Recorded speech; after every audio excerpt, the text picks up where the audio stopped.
What this year's captains have done is really done an outstanding job of trying to be good leaders. When the game is on, you know, we're all involved in our job, so exactly what's taking place there. But there's strength and leadership in all three of our captains, and I count on those guys to be the communicators with our team. And I'm sure as the relationships get stronger between the new guys that are here, et cetera, and the guys that have been here, then I think some of those things can be worked out. I don't think we asked you about this. The Leadership Council in the past, you pointed to as a big thing, and the thing you were happy about. You didn't do it this year, though. No, I'm relying on the captains right now to communicate with the players, and then the captains and I will meet.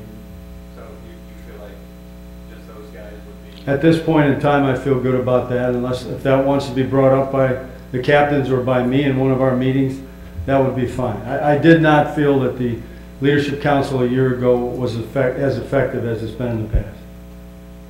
What about what Entrell said about all the downtime? Do you think there was any validity to that affected the way you played, or is that just one player? I'm not commenting on the conversation that I had, but I think anyone knows that when you have a game at night, there's a lot of time.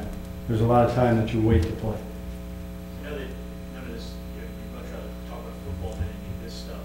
It's been a while since you've questioned you on things like this. In the last couple of years, your players have been quieter.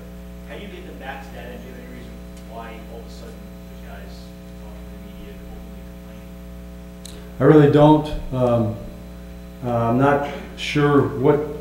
I think once the conversations have been accomplished between me and the players, it is well understood by everyone that those issues, whatever those issues are, they should be discussed internally. In a way, haven't you also been looking for more leaders to emerge on their own from the team? Is that their responsibility to step up?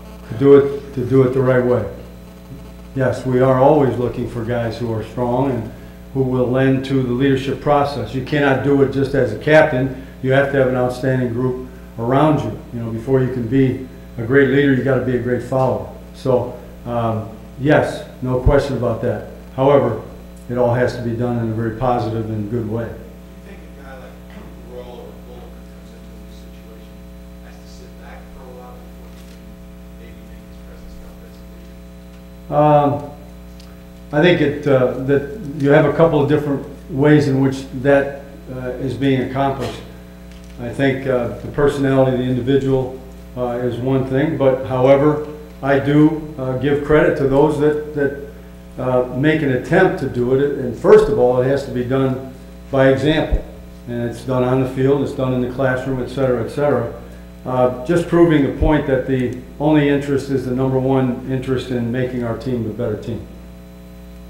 In signing guys such as Boyd, what consideration is given to the Coughlin presence in the line? I think that there is consideration given to that, and I think once you have an opportunity to spend some time with the individual, you can assess that as well. How do you think Keith has played so far? I think Keith has played well in the role that he has had, and as he comes along, he'll play better. I think I saw some physicality the other night that I was looking forward to. Do you expect his role to be expanded? To continue to develop and improve. Do you imagine he'll be excited about Sunday? I think he looks forward to playing anytime he has that opportunity. What's the status of Kevin Moss? He's ready to practice. He's going to go fully? Yes. What's the other guys? Dillard, Blackburn? Dillard is still being held out. Blackburn will run during the individual time with the trainers, and then they'll assess where he is, how far along he is. You said you'd think about changes on the offensive line. No, I didn't say that. You guys said it. We have a situation here with Sean O'Hara. We have 7 guys that are on our active roster that are healthy. So those guys will be used to the best of their ability. The group that plays has been here a while, and they understand the schemes. I don't think that's with Sean, who's a new guy trying to grasp the concepts. It is a little bit foreign to him, but he's made good progress. What's keeping Joseph from playing on Sunday? The 45. He's plenty good enough to play and dress and be a part of the team, except the fact that it's very difficult. And you know, you have to plan for this. And we kept 9 defensive linemen, and you keep them for a reason. Because as you get further and further into the season, you have your bumps, etc. You find out that you need all the outstanding players you can have. And while I feel very badly for Linville, it hurts as a coach to have to tell a kid he's not getting a suit, but you do have to stick to the 45, and you do have very serious special teams considerations. It's not just offense, defense. It has to be that the other considerations that you make after the starters have to have a special teams, make an impact on special teams. If last week was not a week where the tackles factored significantly into the game, and is this a week where There's more balance involved, sure. What do you feel about adding an offensive lineman to the situation? The difficulty is that, again, someone has to go to do it. Obviously, most offensive tackles have been beat by the very good pass rushing defensive Occasionally, and on the road, even more than normal, yes. There's just, that's an issue you would expect or anticipate. We don't want to expect it, believe me. But we've had, you know, there are other ways to help the tackle. However, in referring to the other night, there's ways in which you can keep the help away.